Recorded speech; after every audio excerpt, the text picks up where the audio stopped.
What takes place here on Thursday evening is something else again. This evening, I want to introduce to you an old friend of mine. Not that old, are we, Lord? Not that old. But a man that I've known for very, very many years, who has carved out a rather special niche for himself, making pictures. Do you mind if we call them exploitation films? Anything you wish. All right, we'll start by calling them exploitation films. Films like House on Haunted Hill, and The Tingler, and Homunculus, and The Night Walker, and a film that some of you may remember called Rosemary's Baby. William Castle is a producer, I would say essentially a director often by necessity, and a screenwriter by necessity too. Let me introduce William Castle.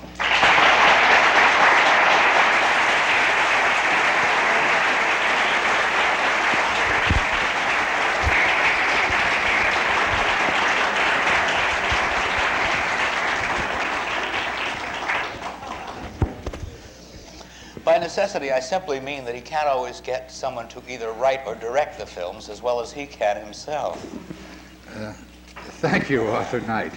On behalf of Mr. Cassavetes and Miss Rowlands, tonight you're going to see Cockroach Under the Influence.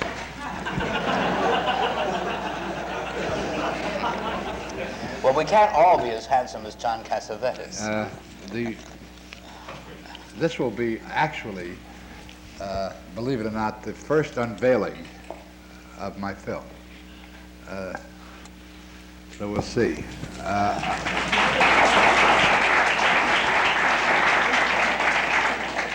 I don't want to say too much about it, except when, as I've promised the press, when we do go and release, and time did not permit, we are going to have what they call roach seats.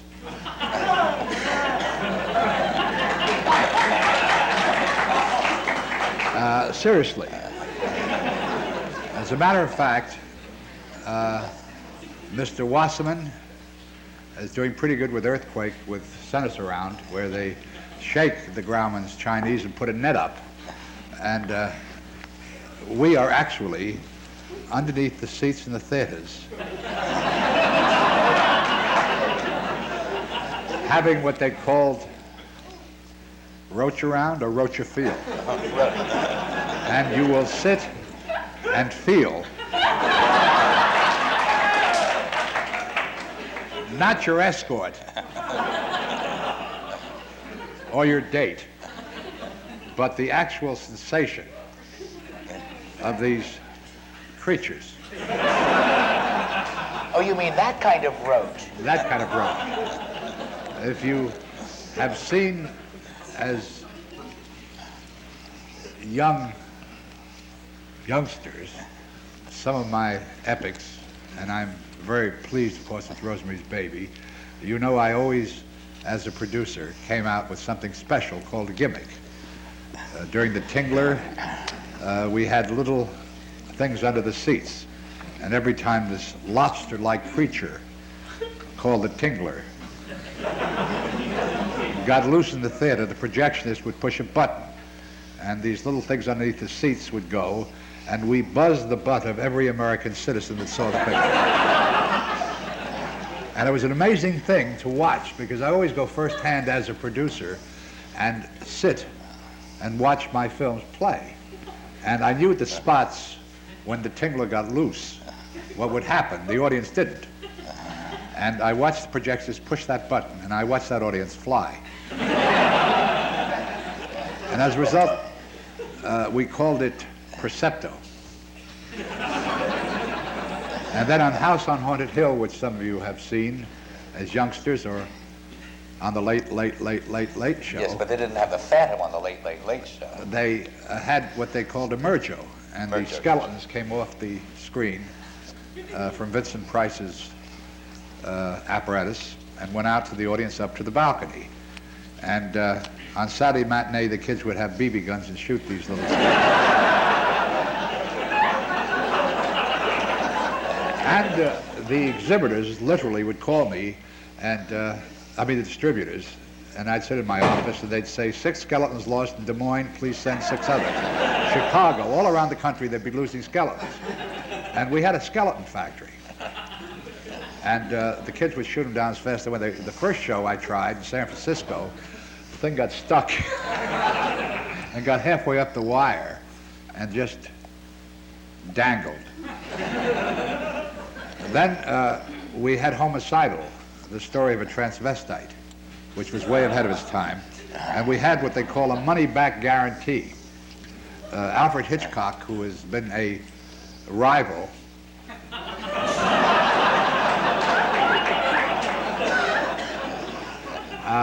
came out with a film called Psycho, where everyone had to line up and nobody could get into the box, nobody could get into the theater during the entire performance.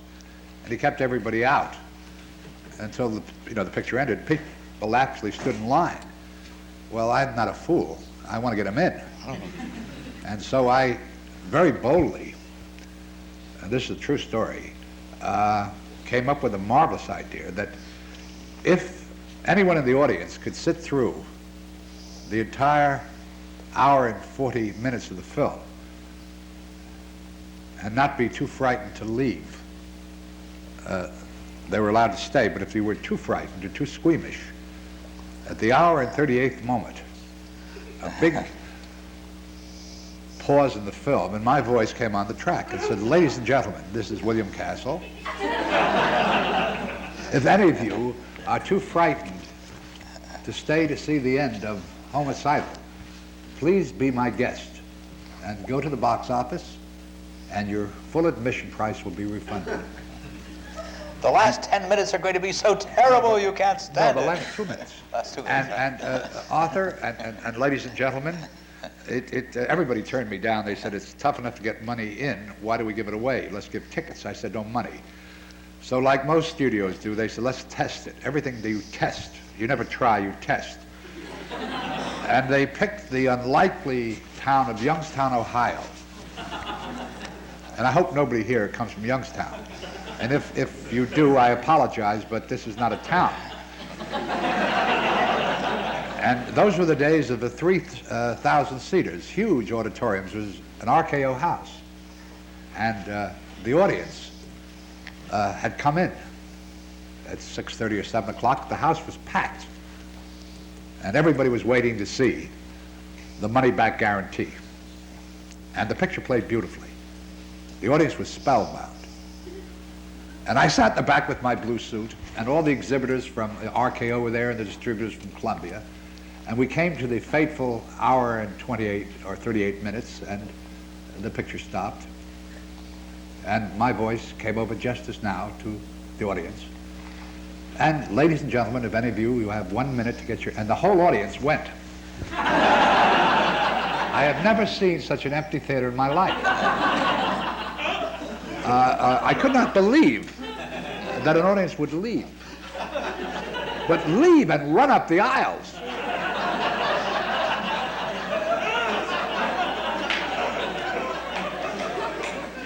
There were about 50 people left out of 3,000.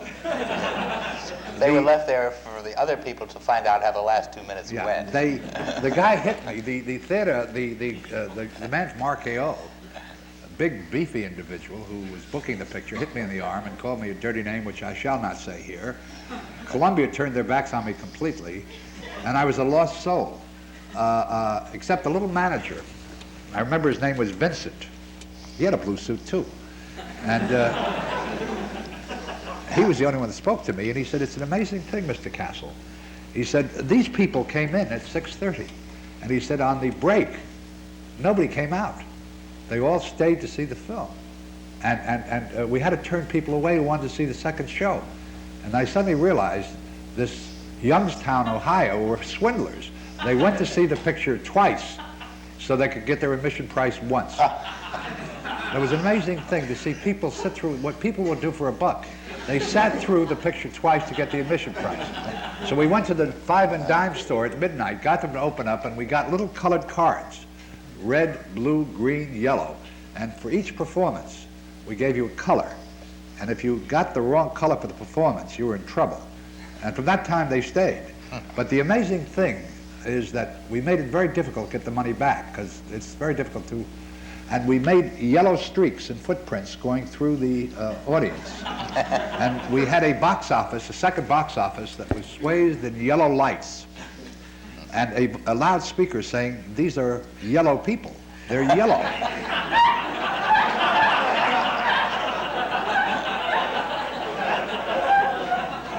And this speaker, and people were buying tickets at the first box office, and the speaker on the second box office, where a group of people were huddled in a yellow light. And they were frightened to go out to get their buck. Look at these yellow bellies. They cannot take it. Well, the more they huddled, the more people bought. So we'd like to have a couple there that we could call yellow bellies. And it was marvelous. All over the country, they were called yellow. And the Coward's Corner. There's also one picture in which you made some kind of arrangement with Lloyd's of London. Oh, yes. In case anybody died of a heart attack, they were fully insured. I gave everybody insurance in case they dropped dead by fright. Somebody would, get, and they went 5-6 times to, build up an estate for their family. Nobody dropped dead. But I had gimmicks. Those are the days when you needed to sell. You still do as a producer. This has been proven by Earthquake and the sense around, this movement of theater. A producer must take his product, not when it is finished, and leave it, but to go out into the field and sell it. And on Rosemary's Baby, I continued the same action, even though we had a much bigger picture than any picture I'd made before, and Polanski had done a magnificent job. But the prey for Rosemary's Baby, the buttons and the stickers, and getting at the theater level. Now, those were the 50s and 60s. Today, we're a much more sophisticated audience. But there still is the showmanship. Now, the film you're going to see tonight, I'm going to let speak for itself. But in the 50s, they had pictures like them, where they built their creatures, and they were magnificent. Tonight, I think, is rather a unique experience because we don't resort to trickery. You are seeing actual living things.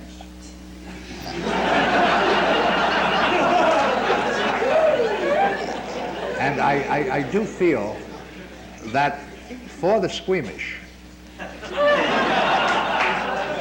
if you think we're going to give their tuition back, you're crazy.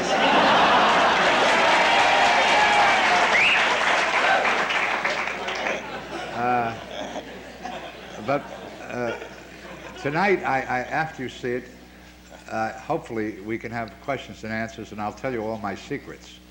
Like in Jaws, Spielberg came out with an announcement, it's a story of a, 40-foot shark or something that eats? What about eat that? Well, he came out with an announcement in the New York Times. He said that they were using a midget, they were using a small shark with a midget. Well, if you go to see Jaws, I'm going to wait for the midget and the small shark. You don't give your tricks away. A magician does not tell what he does or how he does his trick. And I think this is the illusion that is captured in motion pictures. And I think the audiences are far ahead of us today. I think you're dealing at a much more sophisticated level. And I do think that when one makes a picture, as a producer, you have to know where your market is, because we're segmented into many different markets. Now, last week you were fortunate enough to have Cassavetes and Gina Rowland in a very, very fine motion picture, Woman Under the Influence. This is a picture for a certain segment of an audience. The picture you're about to see tonight is another film that you have to know where your audience is. Is it the AFCO in Westwood? It is Middle America? Where it is. You have to know where your audience is. You try to get the best of both worlds, but it's very difficult to get everyone to agree on a single picture. Earthquake is doing an unbelievable business. Whether you have liked it or not is not the question. It's a question that's meant for a mass audience. Scenes from a Marriage by Bergman is a class picture. That's meant. Amarcord. It depends where you are. Jaws. whether it's the drive-in business, whether it's the teenage business, what market it's for. And if you know your market, now The Exorcist, and Rosemary's Baby for that matter, was the best of both worlds. But very rarely can a producer get the best of both worlds, so it's better to have some segment of the public. And that public is the one that buys tickets to the box office.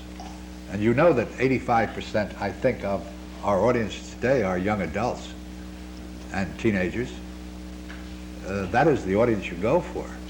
And where you judge a picture on a sophisticated level or a cosmopolitan level doesn't necessarily mean that middle America is going to go for it. Or middle America will go for it. There are millions of people that go to the movies. Matter of fact, we are growing again to a bigger audience because people are getting away from television, they're getting away from the tube, they're getting into entertainment. But there's so many different levels, and you have to take the level that your picture is meant for. Everyone starts out to make good films. Some of us succeed, some of us don't. But nevertheless, the good intentions are there, and then the audience picks up. And I feel that a producer's function, you know, I relate almost a producer as a good chef or a dishwasher, because he has to clean up a mess when he's finished with it. But he has to put the ingredients in. And there are so many different kinds of producers. There is the agent who says, I'm a producer, and he has a package. And then he lets somebody else produce it. That is not a producer. A producer, a working producer, in my opinion, and of course a lot of directors become producers to protect themselves because they don't want to be bothered, so they produce. But they're essentially directors who are protecting themselves. But a producer, a working producer, must be a creative producer. He must know every phase of the entertainment business in order to be successful. He must know story, he must know screenplay, he must know direction, he must know casting, he must know acting, he must know camera, he must know editing. He has to be able to walk on a set, look at a budget, tell whether it's a fair budget. He has to be a psychiatrist, a mother, a father, an uncle, an aunt, a lover. He must know how to get along with actors. He must know how to handle a director to get the best and inspire a director without letting him go over, or letting him go over when he feels it's right. He must know how to cajole, how to bully, how to fight with the studio moguls or the lawyers that are running studios today. He must know everything about motion pictures. Plus selling. And then when the picture is finished, now he has to start all over again to get it the proper playing time, to get it to the audience level, to get it to the people. Because the people are what buy the product. And he has to get to the audience firsthand. And you cannot let anybody else do it because they have other things to do. So you have to go on the level itself and sell and keep selling and go to the cities where it's playing and go to the theater level and speak to the ushers and speak to the public and speak to the managers. And then your picture will start to grow because it's a personalization. And the personalization that you give it in selling is what an audience likes. They enjoy having a guy come up to them and say, hey, I'm Bill Castle. I made this picture. You know, Hollywood and this class here, when you have a Cassavetes or a Roland or anybody that comes here to talk, this is marvelous. But in Ohio, in Des Moines, anywhere, when a guy comes up and says, I'm the producer of this film, this is marvelous. And if you can personalize the picture and get people enthusiastic for it, then the picture will automatically take off. The final analysis of any motion picture, once you give it the initial thrust, is word of mouth anyway.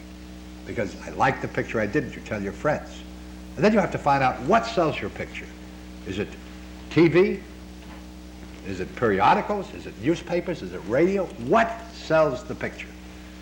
Now with this particular picture, obviously the big buy is going to be TV. Because you'll see why. But I think on the picture you saw last week, I think it must be The class. ads. And I think I've talked enough. Let's see this damn picture. Not quite.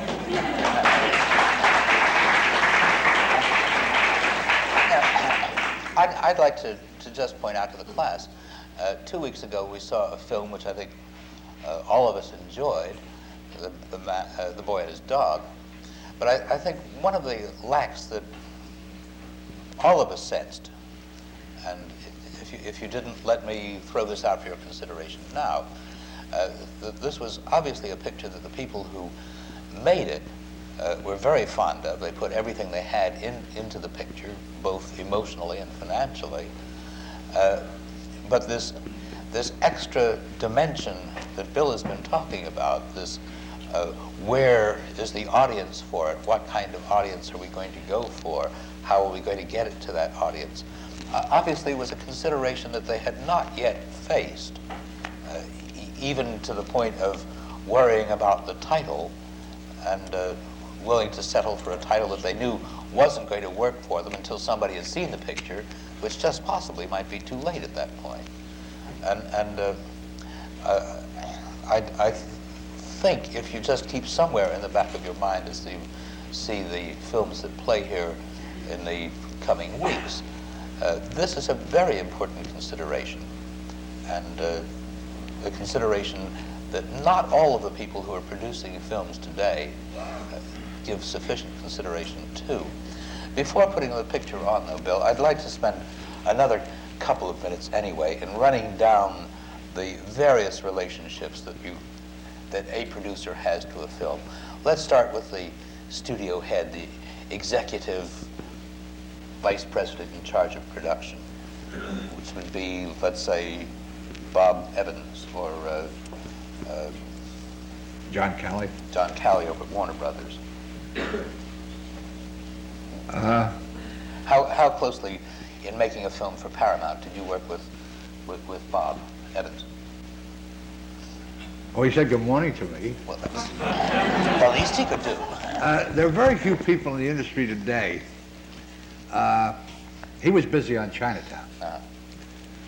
And Bob Evans, to my way of thinking, is one of the finest producers in the business. He's got a nose for box office that's unbelievable. And I'm a great admirer of Bob Evans. And he knows that I know my business. And I was left completely alone from the time we agreed to make a book that I had bought called The Hephaestus Plague, which I thought would make a good, exploitable, fun horror piece. Or they left me completely alone.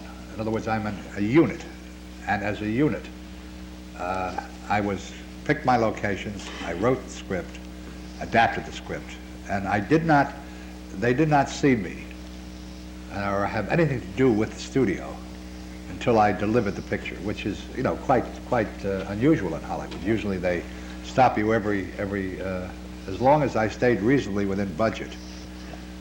And I did, because I've learned enough to stay within budget, and if I can't, I hide it. You also have to learn how to do that. You have to how to do that. And, I got things for nothing, and I kid you not, we'll talk about it later. I could say this picture cost anything, and you'll believe me. No, seriously, because it's a well-mounted picture. But a lot of it, I stole, and a lot of it I over the years, after all, I have made 105 motion pictures, full length. So if I don't know how to do it now, I'll never do it. But I had very little to do with the studio on this particular project. On Rosemary's Baby, however, Charles Bluedorn had just bought the studio, and my problem was to keep them away from Polanski so he could function, because they threw him off 3 times, and I just had to keep them out. And then Mia was divorcing Frank, and he wanted to shut us down Sinatra. That's another story, but I'm not going to take your time on that. I could tell you some gossip. Wow. But that's another evening. I can tell you that's stuff. our Joyce Haber evening. That's the Joyce Haber evening, because I'll tell you stuff about people. But they were very much into this, and Polanski kept them away. I think the whole art of a producer, really, if he can do it and get away with it, is to keep the studio outside.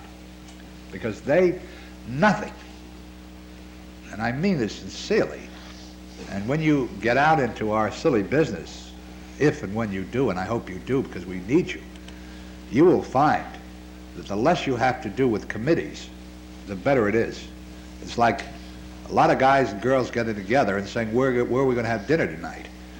Well, you never find out where you're going to have dinner, so you stay at home. You know, it's ridiculous. You want to go here, you want to go there. Nothing can be run by a committee. It has to be an individual picture maker that makes that picture. Now, I'm not saying that the picture maker himself is going to go out and make that picture, because he surrounds himself with the finest he can do, and he listens. But you have to let him alone. A crew working in a studio is like a family. And for the time that you work, it's like a mother, a father, a sister, a brother. There is a relationships within that thing and an inspiration. And these are the guys that make the pictures, not the jokers up behind desks that are lawyers. That's the committee. But the men on the set, and I kid you not, the individual talent of these artisans, the cameraman, the gaffer, everyone that makes the picture, the director, these are the guys. And when a picture is over with, you feel empty for a long while because you've lost your family. It's a beautiful thing that you will feel. It's something that is so rare.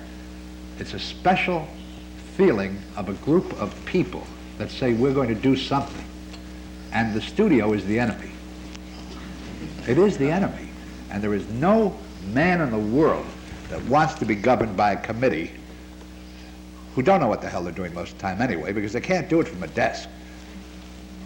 And we all shy away from the committee rule, which is so prevalent in the motion picture business today, which is destroying it, in my opinion. Because you cannot get former agents that are now head of studios, or former lawyers that are now heads and presidents. They don't have the background or all they're interested in is the dollar and the computer and the variables, and all their money doesn't mean a damn thing. It's the guys that go out and make the pictures that are the ones that are supporting the business, not the money, it's the picture makers. Well, there's a saying these days that I speak for Cassavetes. Producers today don't make pictures, they make deals. Exactly. They make deals. And the hell with the deal, let's get the picture, because that's the fun of it. To sit back and listen to these people and to go through it and to keep your sanity is unbelievable. There's no rhyme or reason. And personally, they're all nice people, but put them together and they're a mess.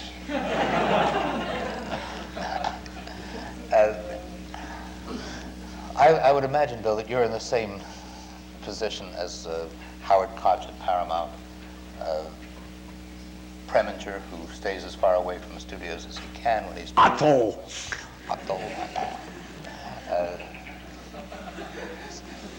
Kramer. Yes. The individuals who have their own units and are able to work independently of the studio.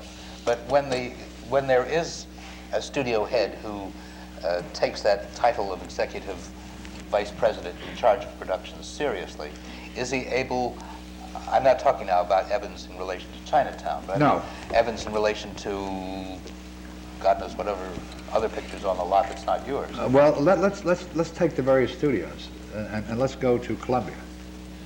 They've got David Beagle. David Beagleman, who's He used to be my agent. Everybody's agent. Yeah, he was everybody's agent. So now he's telling his clients how to do pictures. Now this man is a very talented businessman and a great packager, and he could probably attract Warren Beatty to make shampoo there. But Matter of fact, it almost happened. But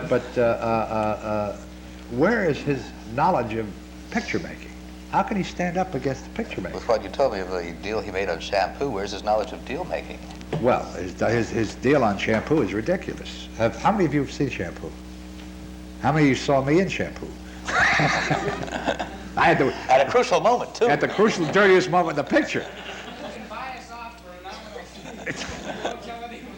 Well, that picture, in my opinion, is going to make a fortune, but that's not the question. The question is not whether it's a good or bad picture or indifferent. The question is, it costs too much.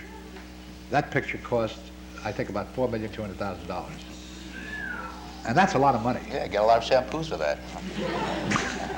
And I think if that picture could have been made, would you believe that scene that I shot, the ones that have seen the picture, you know, I had that one little scene, took 10 days to shoot? Oh. Yeah, 10 days. I finished your picture in that time. Sitting at the bistro next to Julie Christie, telling her you could get her anything she wanted.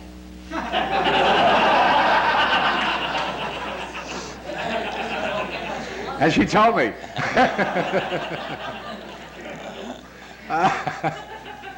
It was a ridiculous deal. But you have Beagleman, and then you have, at United Artists, Mike Medavoy. You know, former agent from IFA. Former agent from IFA, he's calling the shots. And then at Universal, which is the most viable studio, you've got, Wasserman, and they're getting a lot of money on their tours, and they're going to recycle, but there's nobody really. They're all. Let's take Medavoy at United Artists, Beagleman at Columbia. At Columbia, at Fox. Douglas Stanfield. Yeah, and Alan Ladd Jr.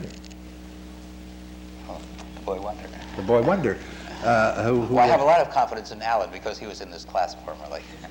A fine gentleman, Yeah, and he's will a make a nice very man. fine head. But nevertheless, he's learning because he was an agent, and Mr. Stanfield was a figure man. Then we go to MGM, we got nothing.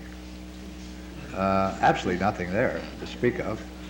And then you go to Paramount, the gem of the ocean. No, that's Columbia. And you got Bob Evans, who's making pictures. And you have Robin French. Now, this is a funny story. Robin French is in charge of, the vice president in charge of production. And he was the one that made my deal at Paramount. Another agent. Another agent. So, these are not picture makers. So stay away from them. They're nice people. And they can sell you when you have to be sold, but, they don't know how to make pictures. Not yet. When you have, there's another title that comes up on films very often is the executive producer, which can also mean a lot of things. Because in some pictures where you have a director who is also the producer, he puts in an executive producer. And there's some pictures where the producer, who's the nominal producer, isn't producing, so he has an executive producer. Do you want to? Yeah, an executive producer's function is very simple. He sits in his office, he has a big, massive desk, and he smokes a cigar, and he puts his feet up, and he says, "What's happening today on the set?" And they say, "We're on schedule." "That's fine. Keep up the good work." The following day, "We're falling behind, Chief." "Well, you're falling behind? Pick it up." "Yes, sir." "Okay." Then he calls the studio. "We're on schedule, we're behind." "Yes, sir, I'm right on top of them." And he goes home. Now, that's an executive producer. A producer is a guy that takes off his coat, rolls up his sleeves, and says, "Let's go to work on this set. What are we waiting for?" Gets down every day, works, struggles. Make a picture.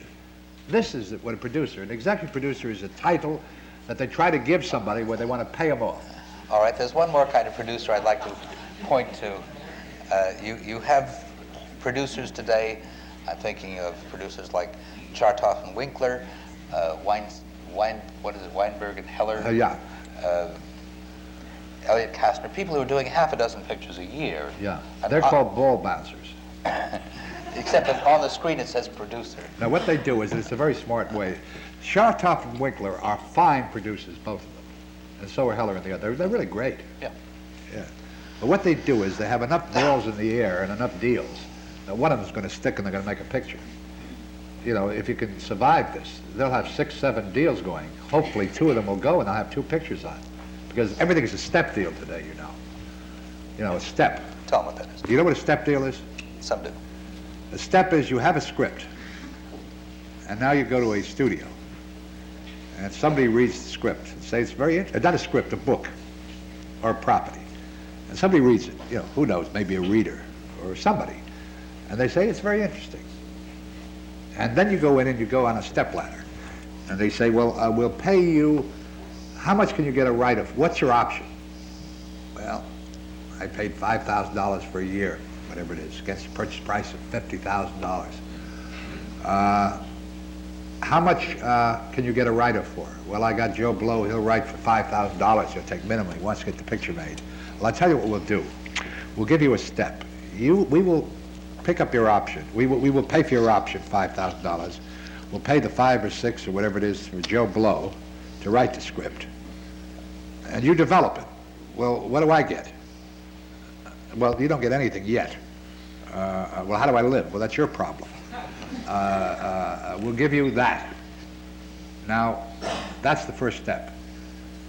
So then the script is written from whatever the material is, and then it's submitted, and then it goes to the second step. And the second step after this is to now find out whether they like the script. Well, 9 times out of 10 they hate it, or they like it with various degrees that they want another writer on, or they want a complete rewrite. So they, in order to protect your property, they give you another writer or a rewrite, and you basically go on a second rewrite. Then you go to the third step and they say, no, we don't like it, it's on turnaround. And turnaround means you can now take it anywhere you want. You have a year to do it somewhere else, but it's shop-worn property, and it's very difficult at that point because you have to pay the studio back for interest and everything else they've laid out anyway. So you got that, it's like, mortgage your house. So you take it around some turnaround, or they like it. Now the fourth step is, who are we going to get to direct it? Now you have to find a director. So you go and you get the best you can. You get a guy. And they say, no, we don't like this one. We want this one. So you go out and try to get him. Then he doesn't like the script. And he wants a complete rewrite. Or he likes the script. Now you go into the fifth step. The director now, his ego shows, and he rightfully so. He says, I'd like to have a rewrite. So you rewrite for the director. And you get whatever he wants because he's going to direct it. Now you still haven't made any dough yet. And you're still, you're getting close to the camera. Now they need stars. So now they try to get stars. And then when you get to the star level, actors are all insane anyway. They don't like the director, but they'll play the part, or they don't like the part, but now they put in their demands. And they want a rewrite, now you're in another rewrite, or they want something. And they don't like it, isn't built up, but this part's too big. So then you have a meeting, consultation, and you finally come out with an actor who says, if I get a rewrite, I'll go with the director if I can meet with him. Then the director doesn't look like the actor, except if it's Robert Redford, everybody likes him, or Paul Newman. Why shouldn't they? But then you finally get everybody agreed. Now you go to the seventh step, and that's got a budget. So now you budget it, and they say if you can make it for $1.2 million, you can do it. Well, the budget's out of $4.6 million, and so what are you going to do? So now they say you can make it $1.2 million. All right, we'll give you $1.5 million. So you keep chopping and chopping and chopping, and everybody's fighting. And so finally it comes down to $2 million. Then they have a big production meeting in New York, and it goes before everybody whether we should spend $2 million. And they finally agree, and it winds up going before the cameras and costing $8 million. I'm bitter? No. No, it's Hollywood. But pictures are made in spite of them. And it's a wonder. It is a wonder. You see it time and time again, but in spite of this, picture makers like Schlesinger and Big Donovan, they persevere. They get pictures made. I do. But I make them so inexpensively that they don't even know they're being made. He sneaks it up on them. Let's see if there are a few questions out here before we put the film on. Hey, Barry? I wasn't sure where you played a role of Lee J. Cobb. Can you tell us about that? Huh? Excuse me, pardon me? I wasn't sure that you played a role for Lee J. Cobb in a movie. Can you tell us about that? You want to hear that story? I don't know it. I want to show the picture. Lee J. Cobb and I always have been lookalikes. As a matter of fact, when I was a little fatter, we looked alike, and people used to, ask for my autograph, and I'd sign Lee J. Cobb, and they'd ask for his autograph, and he'd promise some jobs and pictures, and they were always mixing us up. And I was doing a picture called The Houston Story some years ago in Houston, Texas, in the oil fields in August, which was very hot. And I prevailed upon Lee J. Cobb, who was playing a lead in the picture, and he was a big star at the time, to play the lead in this picture. And I met him on the plane. He looked tired, and he said he'd done a play in New York. And we started work. And it was a hot August in Houston, and it can be very, very hot there, the humidity. And we were in the oil fields, and he clutched his chest, and he said he was going to do a fight or an action sequence. And I said, Lee, we better call it for the night. And he said, no, I'd go on. I said, I called my assistant over. I was producing director. I said, all right, let's call it. So about 3 o'clock in the morning, we canceled for the night. I went back to my hotel, the Shamrock. And I said, I always left the call, never to be disturbed unless it was an emergency. About an hour later, the operator called and said, Mr. Cobb is deathly ill, you better go up to his suite. And I ran up to his suite in my pajamas, and he was on the floor, purple, green, having obviously what was a coronary.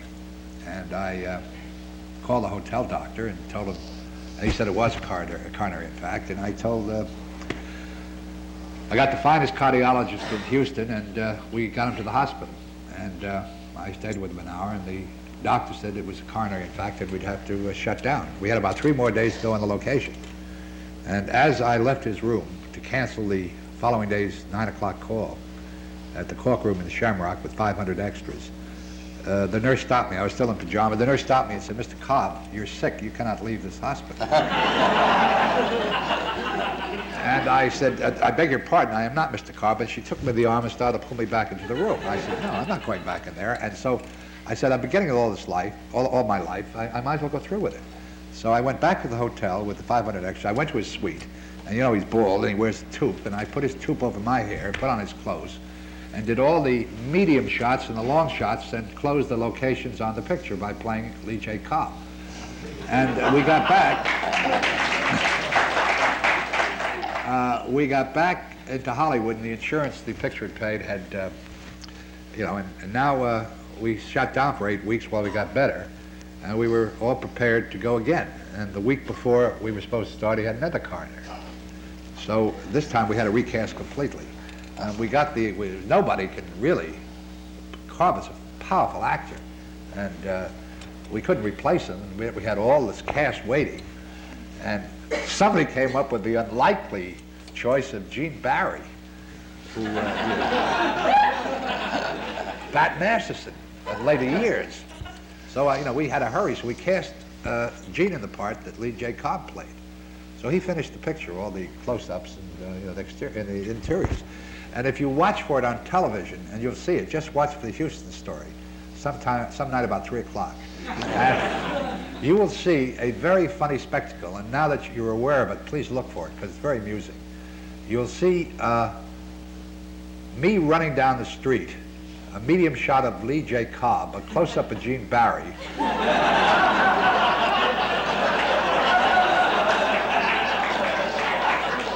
Lee J. Cobb will open the door, I'll enter, a close-up of Gene Barry being hit.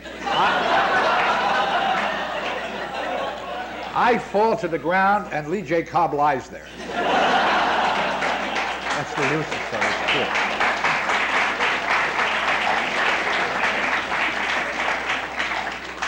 As Sidney Skolsky likes to say, that's movie magic. That's folks. showbiz. Watch for it the next time you see it. I'll call each one of you. And watch for it and see. You can see it if you watch carefully, all of us. At one time, I'll wave at you. Let's see which cockroach Bill plays in the Hephaestus plague.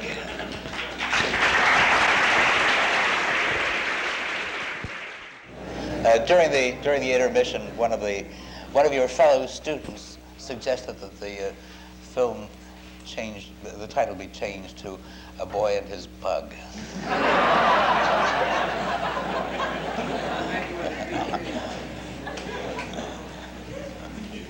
Or as some fellow students said, R for Roach. The Roach who came to dinner. My old flame. The possibilities are endless and frightening. Bill, I'm sure there are going to be lots of questions about how you did it, but before that happens, I'd like to ask...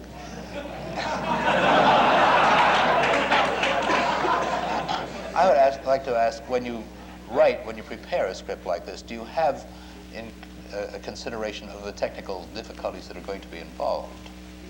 Well, I met my, I think, most technical difficulty tonight. With our sound equipment? Yeah, no, it was great. The response was overwhelming. To judge by the response, I know you were amused. To put it mildly,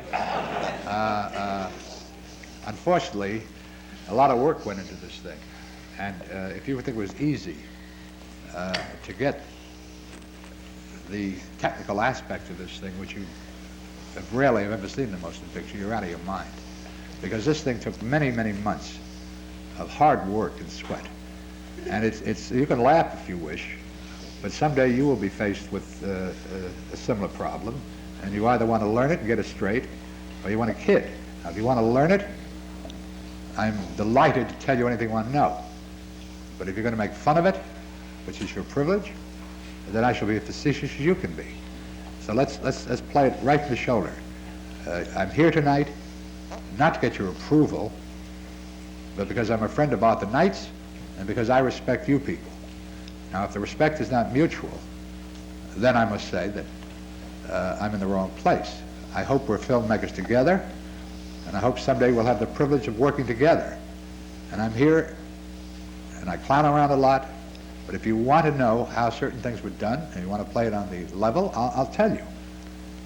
And I think we'll get the cards straight right now, because a lot of effort and work went into this film. And a lot of laughter prevailed tonight, which is fine. That's your right. You're an audience.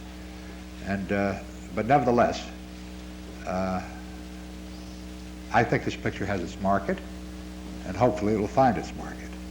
And I'm open now for any discussion, and I'll answer anything as honestly as I can, and put it on a professional level, as we should. Let me start then with that same question. When you're preparing a script for a film like this, how much consideration do you give the technical problems? I mean, do you write yourself things that are that you know are possible, or do you write things that are the figment of your imagination and then hope that there'll be somebody around who can make it happen on the screen? No, in this particular thing, I had bought the book. It was very popular. And before we even started, we got on the drawing board, because we had to make every one of these things work before we even started moving camera, because if the insect part of it didn't work, we were in real trouble. I know it seems ludicrous, and in order to make a film like this, you have to suspend your disbelief for openers. And if you don't suspend your disbelief, don't start a film like this.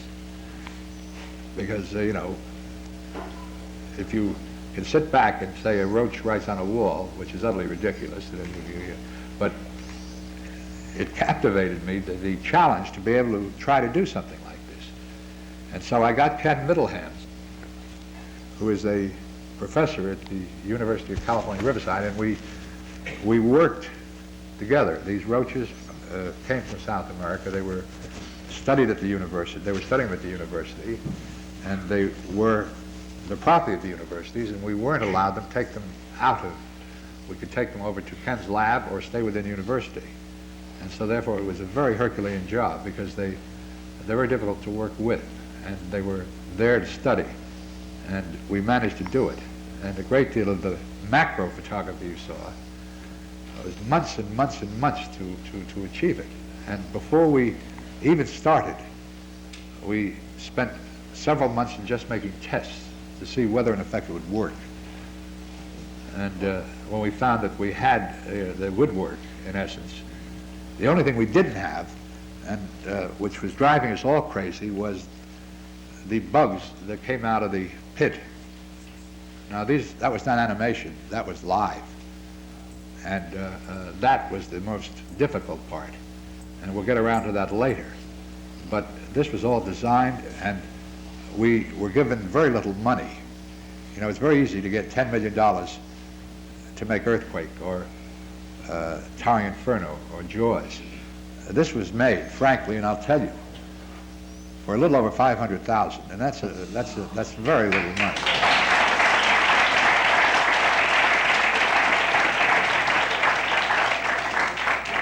And it was a labor of love, because everybody threw in their talents, from the cameraman to the musician to the director to the actors, for scale, because they believed in the project. And we all believed that it would reach a mass audience. As I told you before we started, we're not aiming for the AFCO. We're not aiming for this. We're aiming for drive-ins. We're aiming for teenagers. We're aiming for youngsters. We're aiming for a certain middle-income group that enjoy Willard. Now, for your information, Willard, a picture about rats, grossed, and probably most of you saw it and laughed at it, but it grossed $20 million. Now, that's a lot of gross for a picture that cost little. And so there's no telling where this can go with the proper level. And we're not going to go for the cosmopolitan crowd. We can't. But there are certain people that enjoy, and there are a lot of Americans, a lot of people around the world. We've been invited to enter a festival in Paris for the Fantastique. We've been invited to another festival. And I think this picture will find its own level. Now, He's just been invited to a festival in Dallas, if you really want to know. Well, I had the privilege of being invited tonight by Mr. Knight to show the picture at the festival in Dallas, and it's going to be in pretty big company, and I'm so thrilled and delighted because there's some very important things, an achievement in photography and things that you've seen tonight. I don't know if you know what they are, and I think we should get into this. You've seen macro photography blended in, where you can't tell which is macro and which is real.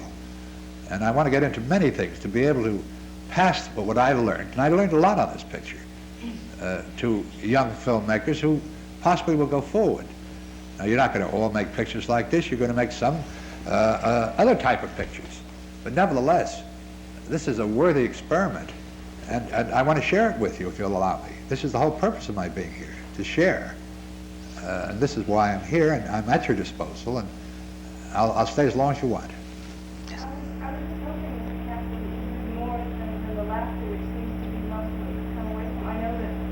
I heard an audience who was really on top of everything that you were doing and who applauded after the earthquake and after the really frightening sequences. And I know I screamed more than I'd ever screamed in the movies before in my life. I was really involved in it, and I hope you know that I really felt that what I saw tonight was a terrific achievement, and I hope you know that most of us feel that way.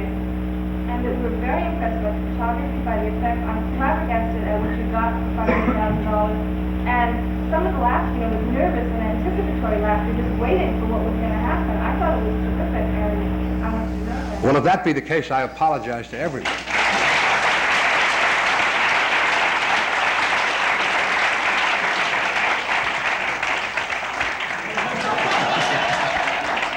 You must understand, and you're going to feel this someday.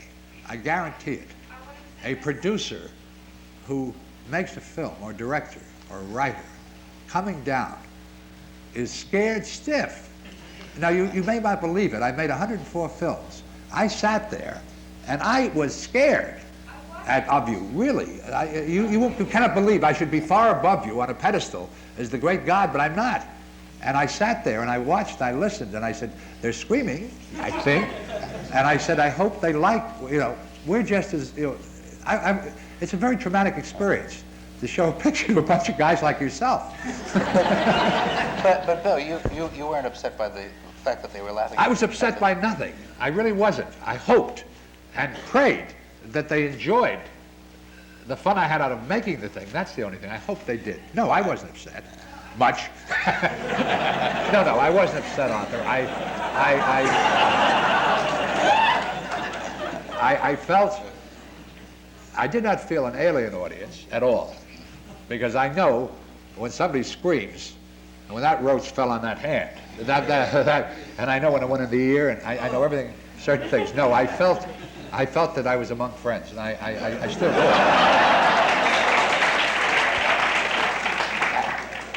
So to set the record straight, I'll bring every picture I have down here first, from here on out. And also tell every other filmmaker, come down, go through it. Yes, sir. Well, I can say my band wore off. And, my anti-perspirant wore off. And I was intrigued by the roaches and how you got them to move. How did you do that?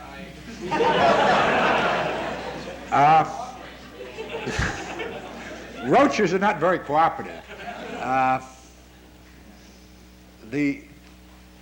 We'll have to take it by certain scenes in the picture rather than generalizing.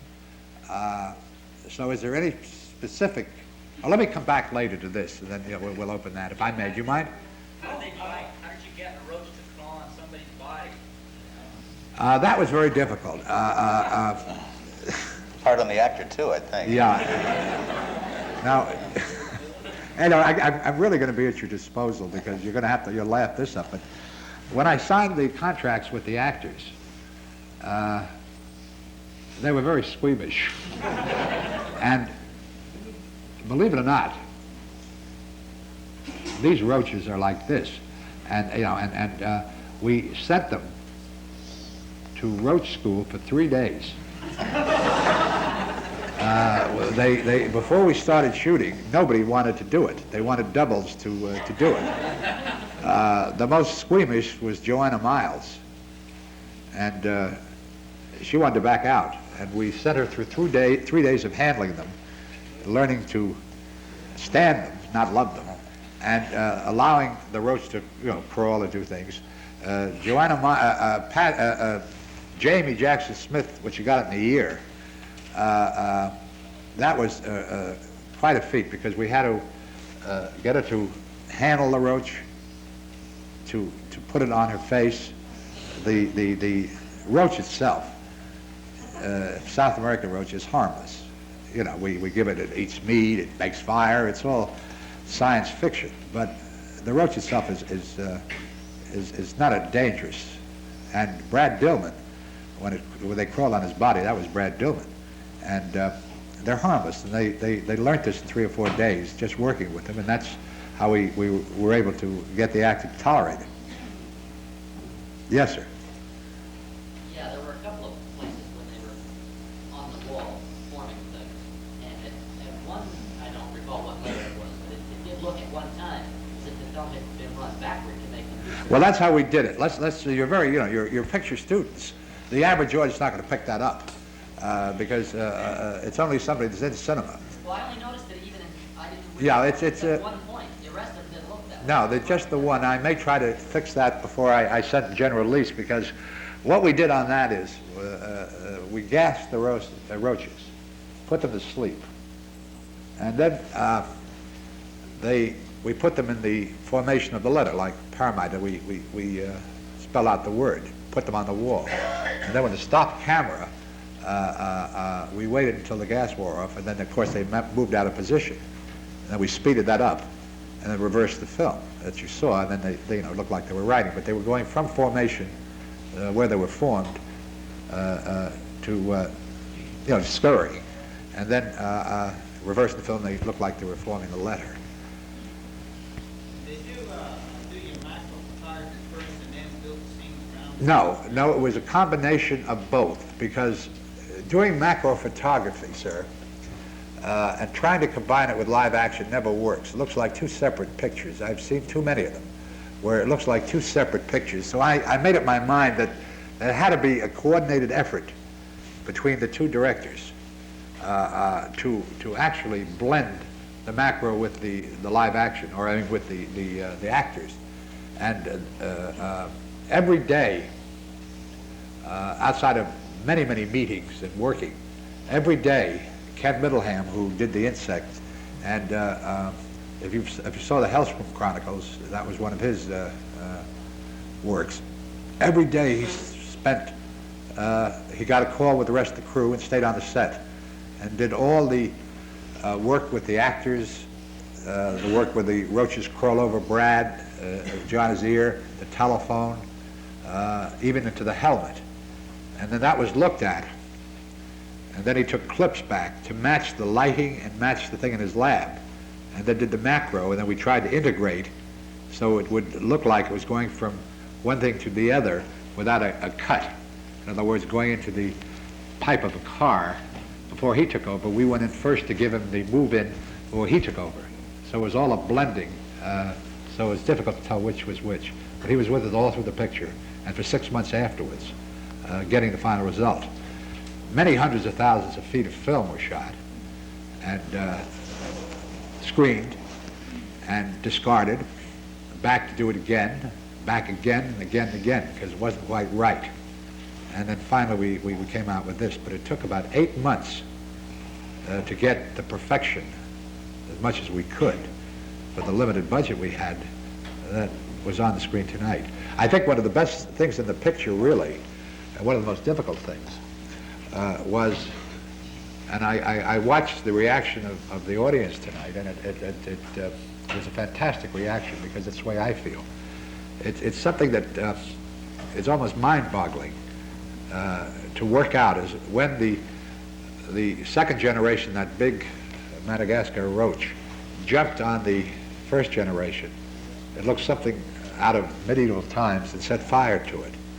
And that we did and spent 4 months getting that shot.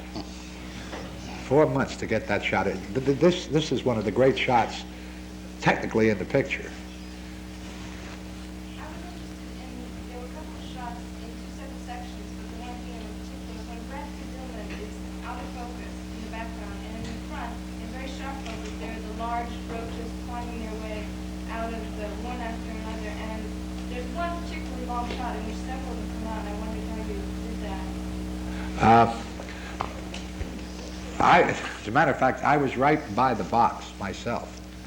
And it looked like it was coming out of the box, but I was really pushing it up into the box and dropping it. When audiences see it, you know, the most ridiculous thing, and you must suspend your disbelief, because if you say, hey, look, number one, why doesn't the jerk lock the box? Yeah, but if I lock the box, there ain't no picture. So, in order to have some fun with it, you take the license that he leaves the box open. And what hopefully some audience will do will say, for God's sakes, lock the box. I was in New York, and I don't know whether you saw the play. It's called Manipulation, Audience. And I think you have to manipulate an audience as much as you can. In this type of picture, it's a different technique than any other picture. It's a completely different technique. It's advance and then withdraw. Give a shock and then withdraw.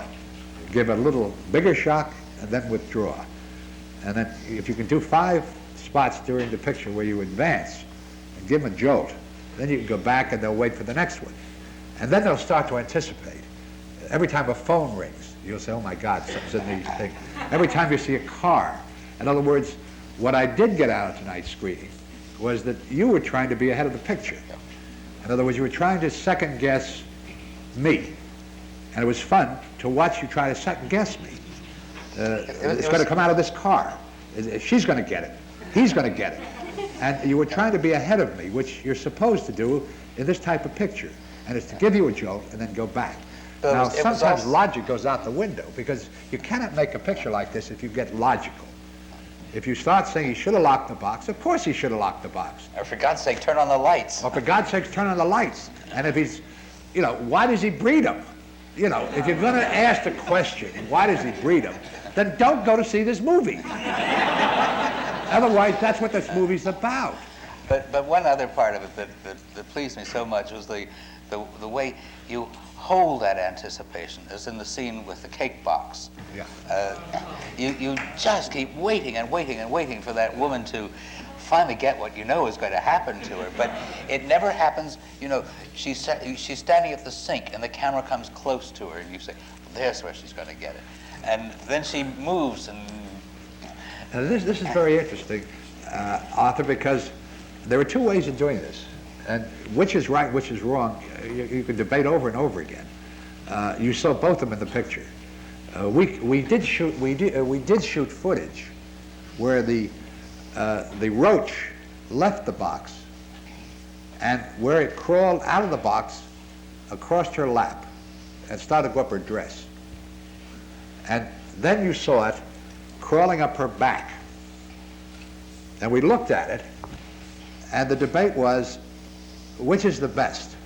To see the progress of the roach on the woman, or to let the audience say, when is it coming out next? Yeah. And just keep them on pins and needles, because they know it's there and they know it's going to come out. Now at that point, I came up with the line, the smoked salmon, because I wanted to break the tension. And I thought it was utterly ridiculous for a woman who's about to be burnt to talk about smoked salmon mousse. Now, we held that back as long as we could and showed you nothing and let you wait for it. And then you saw the little creature crawl on the back. But we used a different tact, and we got you by surprise. And we really rocked you tonight, because I know it was real. You didn't expect that roach to drop on her hand at the knob, and we gave you a fast. So that's 2 different things. One, we got you completely by surprise, and the other, we took our time to manipulate you. I was in New York, and there was a play called Angel Street. Do you remember it? Sure. It later became The bowler Gaslight. hat that's left on. Yeah, on the does this table. class know that story? I don't think so.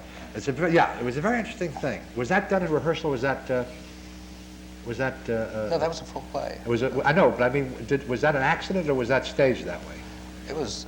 I don't know if it developed as an accident, but it was in the play. It was opening night. It later became Gaslight with Ingrid Bergman And Charles Boyer. And Charles Boyer. But it was Vincent Price and Judith Evelyn, and he is a psychotic killer, and she's married him. Now this is a cosmopolitan Broadway audience, about as cosmopolitan as you can get in those days. And they're sat out there, and there's a scene between a detective and Judith Evelyn, who plays the wife. And he is trying to talk her in to staying there and let her husband try to kill her. And of course she says, my God, you can't. He said, I'll be in the next room. I'll have a gun trained on your husband. And if he makes any move, I will kill him, but we have to have the evidence. And meanwhile, you hear Vincent Price upstairs starting to come down. And she says, oh, please, I don't want to do it. She says, the only way we can get him is if you are bait and allow him to kill you. He said, for God's sake, please. And the husband gets nearer and nearer, and she says, please. So I'll be in the next room with the gun. He says, no, I have to leave. He's coming. And he leaves to go into the next room, and he leaves his hat on the table. And as he goes out towards the next room, this cosmopolitan audience, as one, said, for God's sakes, get your hat. He turned around as if the audience had spoken to him, and he stood for a minute, and he said, oh, and he went back, got his hat, and the audience applauded and said, good boy. They were relieved, and they kept this in, whether it was rehearsed or whether it was an accident. That stayed in the show, and that is what they call audience manipulation. That's the high point of the play. It's interesting. It really was. No, it's the one thing that you remember about the whole thing, that and the lights going down every once in a while. But the interesting thing is this. When it was made into the film, because the hat was placed there in close-up, the whole effect was ruined. Yeah, completely. When it seemed to be there by accident, and you worried whether he was going to go out of the room and leave Judith Evelyn alone and Vincent Price coming in, then it was extremely exciting. But when the whole thing is a plant with a close-up and everything prearranged, and you know it's prearranged simply from the way it's set up, then it doesn't work as well. There was a question back here that's almost bursting. Before laughter, we were laughing, and you mentioned that one scene with the lady in the kitchen before she gets it. Well, that I thought was funny. I guess that whether you put it in there on purpose. And then at the funeral, I did that on purpose, I too. thought that was funny too, and that's why I was laughing at. No, I did this on purpose because, you see, when you make a picture like this, you're asking an audience to suspend their disbelief, number one. Because if you go logically, it doesn't make any sense at all. It makes no sense. So you have to say, I suspend my disbelief, I'm going to have some fun. And your characters do things that ordinarily they wouldn't do in life. Because if they did it in life, you wouldn't have a picture. You wouldn't have this particular picture because you wouldn't. You'd have whatever people said in life. So there were laughs that we went after. The one with the chocolate mousse, and also the embarrassed laugh that I wanted was when she said, look, we're in the middle of a funeral, when this girl's crying, we're saying, we'll get in traffic, which is a very ludicrous thing to say. And then if you notice, one person said it, and then finally I went out with Miles saying, I think we better get the cars, we're going to miss the traffic, which is utterly ludicrous and ridiculous. And because I wanted a relief from a funeral. You know, it wasn't, I wanted to have some fun with it without going to a funeral. I wasn't doing a serious drama here. I was trying to entertain, and I wanted to get some amusement there, so I tried little things. It's exactly what Hitchcock does all the time. He tries to have the comic characters working, or even finding comedy in normal situations to work against the horror parts of his It's frenzy film. with that whole cooking in the thing, or Yeah. during the murder. You know, Yeah. it's just trying to, he's brilliant, you know, at it. But, yes. On the box, it was a wooden box. Did you ever try to think, of burning part of the box in order for them to escape? But I've had so much burning in the thing. I didn't want to do it. I didn't want to do a towering inferno again. As a matter of fact, I had a second earthquake in here, you know. And the earthquake came out, and I made this before earthquake was released. Did you realize that we shot that earthquake in one day? One day. And that's set. You know, we were in and out there. We started at 9, we finished at 6, and that was the end of the earthquake. Yes, ma'am. That first shot where the lamp started to jiggle was more realistic to me than almost everything I've seen all of us, because it got me really, you know, because it was, well, a lot of people were saying, and I felt it too, that the whole earthquake was better than, basically better than all the stuff they threw at you in the earthquake. I mean, I really like the earthquake, the great big houses and stuff, which are actually the leaves washing down the hill. But for an earthquake that's inside with the people there, I felt it much more than Ava Gardner, you know, falling down, looking around, and then all of a sudden, you know, the vision. So I thought it was perfect. Yes. I was very interested in your unique use of the film score. You used a totally electronic film score. Yeah. And I wondered, why did you choose to go with all electronics rather than going with music and just specific sound effects? Do you want to know the truth? I could give you a lie and say because I felt the mood of the picture needed an electronic score. I could give you all, but I'm not here for that reason. I'm here to level. I couldn't afford any more. In other words, this man, Charlie Fox, is a very talented guy, and he works with electronic sounds.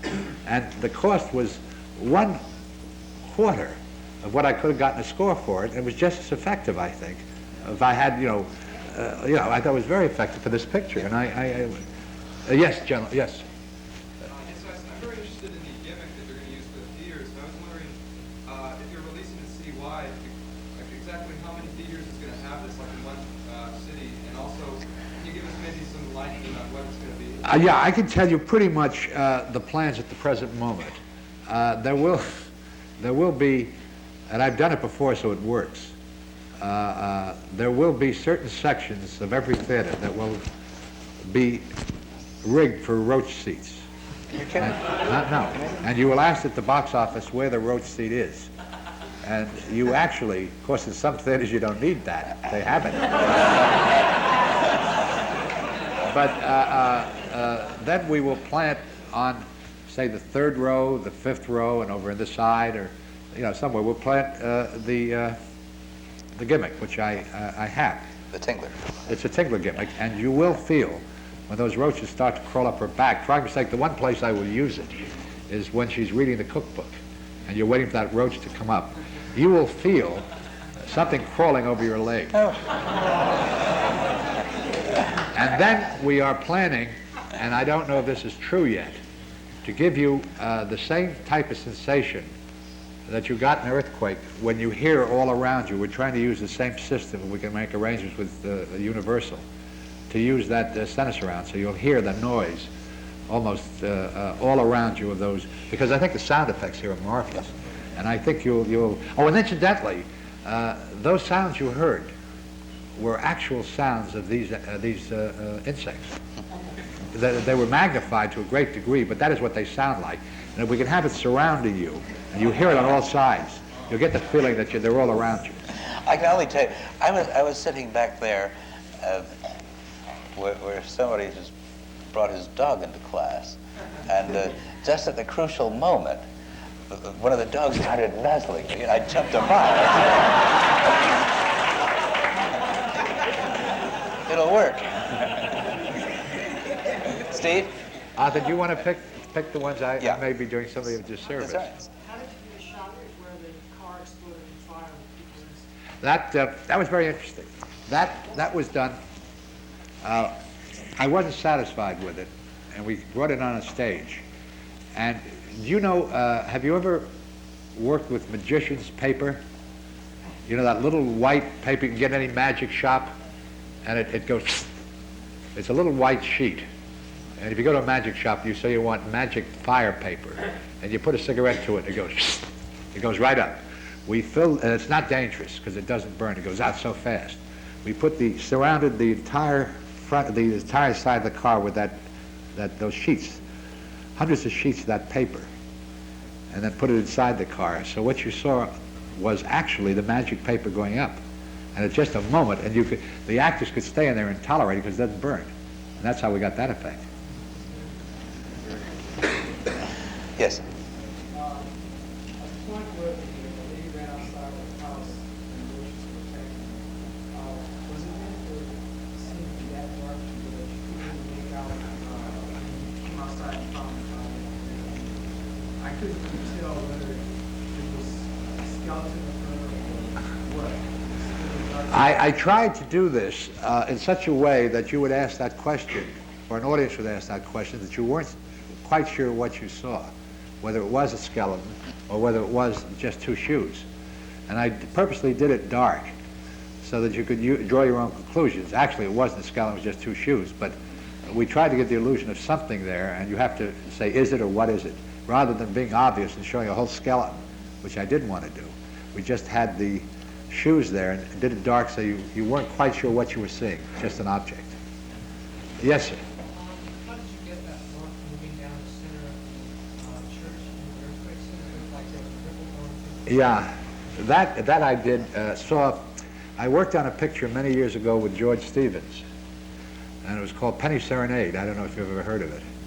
And I remember Stevens did that. It was done with a double set and two prop men that had the thing. It was an illusion like it was going like this. It actually was like an accordion, part of the set. And it just went this way, like a wave. Yeah. It was very interesting because It's very effective. it's effective, and somebody that I haven't answered. Yes? How did you get the effect of the roach catching the woman's hair on fire? And once on fire, how do you protect the woman from not being burned? She was on fire. Totally. Let's take it step by step. The roach crawling in her hair,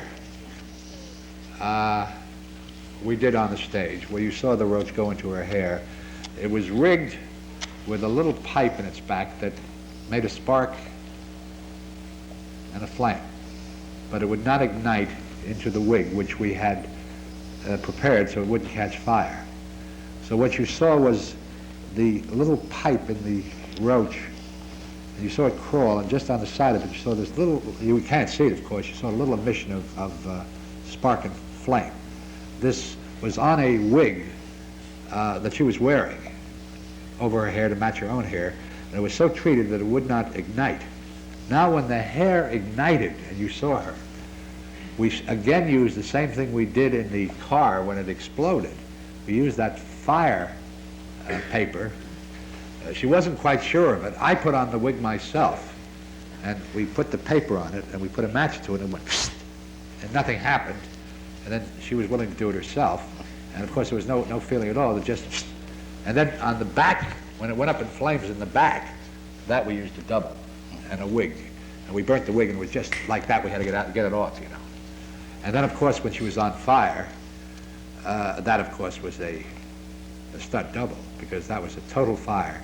And of course, if you've ever seen them work, it's quite something. They wear this whole outfit.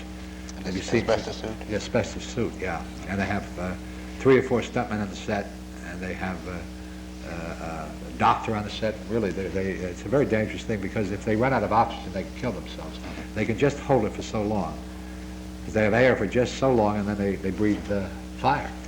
It's a very dangerous stunt, and that was probably one of the most expensive stunts we had in the picture. That one fire scene, I think, cost us $10,000 for just that one stunt, because it's very few people who try it. It's a very dangerous stunt. And worth every penny of it. Worth every penny of it. Lou? Excuse me. Who? I want to say I really enjoyed this much more than I would have imagined. And it really held me just like Tower Inferno did. This really just pulled me right up and right into there. But the thing that I'm most impressed by is that it can create excitement, and I am very aware, as you may be, of the amount of social concern these days about violence, which seems to possibly be stimulating social violence, which is on the rise. This sort of thing doesn't do that. No, because this is non-human. Correct. This is not people doing these things. People are on the receiving end, but they're not on the dishing out of it. so you don't identify with the feelings of the bugs. And I think that maybe this is the answer to getting excitement without making people go out and generate screens. I felt that when I picked the subject matter. I'd been treated to a Peckinpah special, and I decided to go the other way. It may be an answer to a social need for excitement. On the other hand, there may be some Brad Dillman, even at this moment, breeding a new bug. Question over here. Yeah. How do you as a filmmaker feel making what I consider a short-term movie? What's a short-term The movie? individual watches the movie, enjoys it during the event, and leaves it with nothing but a feeling of fear and horror and the next day. How does that affect you as an artist? As an artist, I say what Stanley Kramer once said, or somebody said, if you want to send a message, go to Western Union. I'm there to entertain. Social message. Was The Exorcist a social message? I would like someday to do something a little more highbrow, but I've been relegated in my career to making entertainment for a certain public, which is very vast, I think, and I'd like to stay within that. Unfortunately, I can't get out. So I've stayed in the shock class, and I've built a reputation for myself in that field, and I just cannot get out of it. I certainly would love, and I don't know if I have the talent of Cassavetes, to make a Woman Under the Influence. I can appreciate it. I can appreciate Amarcord. But, let Fellini's and the Bergmans, who are masters, and, I just do the best I can, and hopefully entertain somebody.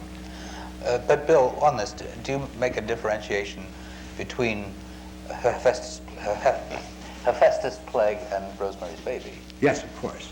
Do you want to explain that? Yes. There is a vast difference between Hephaestus Plague and Rosemary's Baby. When I bought Rosemary's Baby, I saw in it an important motion picture. I saw in it an event. I saw in it a breakthrough of the old-fashioned Hollywood, where we had Doris Day as the perpetual virgin and Rock Hudson as the hero. And we were living in a Cinderella world.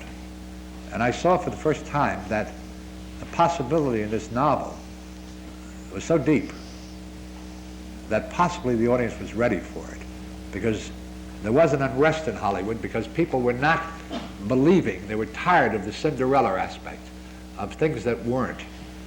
And so I said, this is a chance. And I had a chance of directing this because I owned the property. And I loved the property. And I bought the property with my own money, a great deal of money, in the galleys, before anybody else had a chance to buy it, for the same reason that you spoke to me. I wanted to prove to the industry, my fellow peers, that I could do something really brilliant. And then when I spoke to the head of Paramount, Charles Bluedorn, and he posed a question. He said, with your experience, he said, how old are you? And I said, I'm 52. And he said, have you ever heard of Roman Polanski? And I said, of course I have. He did Repulsion, he did Knife in the Water. He's a brilliant director. And he said, wouldn't it be marvelous with a guy of your background and your experience and a young filmmaker if you combine talents with your experience and his daring? And I said, absolutely no way. Absolutely. I bought the picture, I bought the book, I own it, I'm going to direct it. He said, would you do me a favor? And I said, what's the favor? And he said, would you at least allow me to send the galleys over to London for Polanski, and will you meet with him? And if, after the meeting with Roman Polanski, you call me and say, I still want to direct Rosemary's Baby, you direct it. And I said, you promise? And he said, yes. And I believed him. And I sincerely said, I would do this. Well, I had made up my mind to hate him at sight, and that he wasn't going to direct the picture. That was it. I just wasn't going to let it. I've worked all my life to get something worthwhile on the screen. And so he came to my office, and at first sight I hated him. But violently, a little man, Polish accent, which I despised. And it was the first time I had seen long hair on a man. You wouldn't touch it with a 5-foot pole. I wouldn't touch it with a Polish pole. And the long hair, a five-foot pole, and the hair was down to here. And I gave him 3 loaded questions, and he kept looking in the mirror and fixing his hair. And the more I saw him, the more I realized I was going to call Blue Dawn after the meeting and tell him that I was going to direct, because I'd made up my mind I was. And so I prepared 3 loaded questions for him, and he was cold. And I said, I'd made up my mind when I read the novel Rosemary's Baby that it was the most greatest novel that would translate into a screenplay I'd ever read, because usually you have to rearrange. This novel, if you've ever read the book and seen the picture, you know how closely it stays to the novel. It's a perfect, most of the time a picture is altogether different than the novel. But this just lended itself to a brilliant movie. And so I said, Roman, I know that you want to change the book. That was the first loaded question. And that you're going to make some various changes, and you want to, shift it around, and I understand. And he stopped me. He said, no, Bill. He said, I stick to book and copy all the way through. Same book on screen. Strike number 1, Polanski. Castle went out. So I had another loaded question. I said, Roman, I know you, I hate this, because I think a good director doesn't have to prove his camera work. You're not supposed to know a camera's present. You're supposed to look through a keyhole and see. It's supposed to be something that you are not aware. I saw one film where a guy was like this, and the camera was shooting through his fingers. And you got 5 fingers in front of somebody. I don't believe this. It looks like, when was the last time somebody got a camera through your hand? And I hate, unless it tells the story, I like to feel a camera is not there, that it tells the story by itself, people. And I said, I know, Roman, that you like to move your camera and have tricky shots, and really, I said, you're brilliant for that, aren't you? He said, no, Bill. He said, camera, very stationary. Keyhole, must get life of people. Rosemary, Baby, must never be aware. You must be in room with people. Strike 2. And the third one, I said, if you had anybody in the world to write the screenplay, anybody, any writer, who would you pick? He didn't hesitate. He said, me. I said, why? He says, because I need money and I copy book.